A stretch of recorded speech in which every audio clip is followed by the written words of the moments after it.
How do you actually be spiritual while living in the real world? Because when I first had my awakening, I thought I would have to move to somewhere like Bali or Costa Rica, but I soon realized that's not true.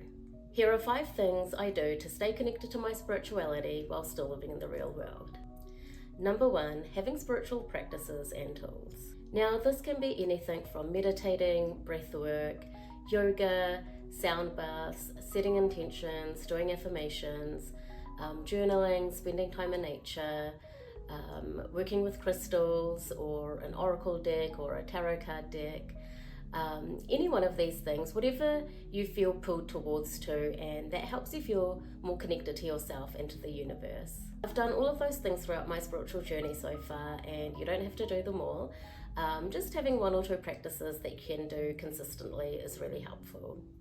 The 2 that I do daily and weekly are meditations and journaling.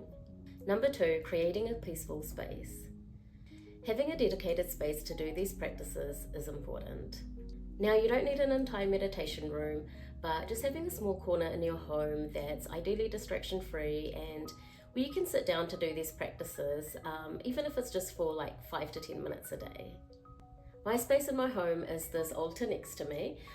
It's got crystals and candles and other spiritual decor and ornaments, and this is the spot where I sit to do my meditations and journaling. Now, you can have whatever you want in your space, whether that's candles or plants or crystals or deities, anything that helps you feel connected and calm and grounded.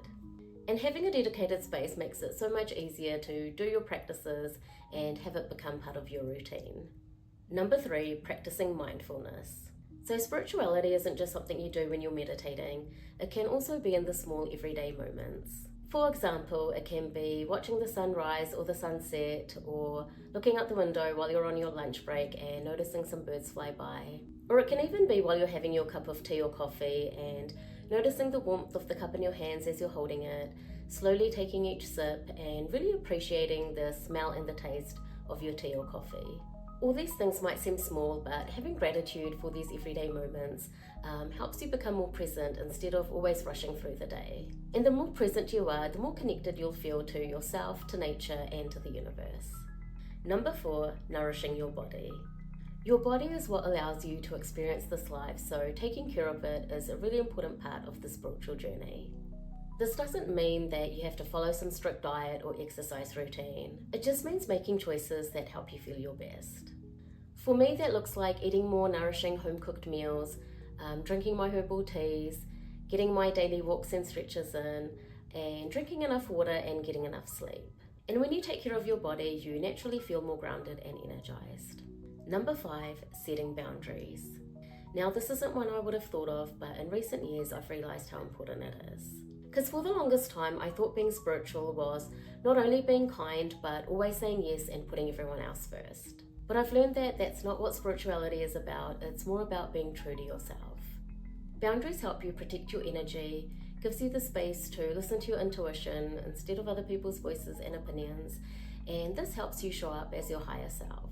You can still be a loving and compassionate person while saying no to things that don't feel right for you. Sometimes the most spiritual thing you can do is protect your own peace. So those are the 5 things I do to stay connected to my spirituality, and as you can see, you don't need to go live in the jungle or quit your job or become a monk. You can still live your normal life, just with more awareness, mindfulness, and intention. So let me know in the comments if you do any of these things to stay connected to your spirituality, or if there's something else that you do that I haven't mentioned here. Thank you so much for watching, take care, and I'll see you in the next one.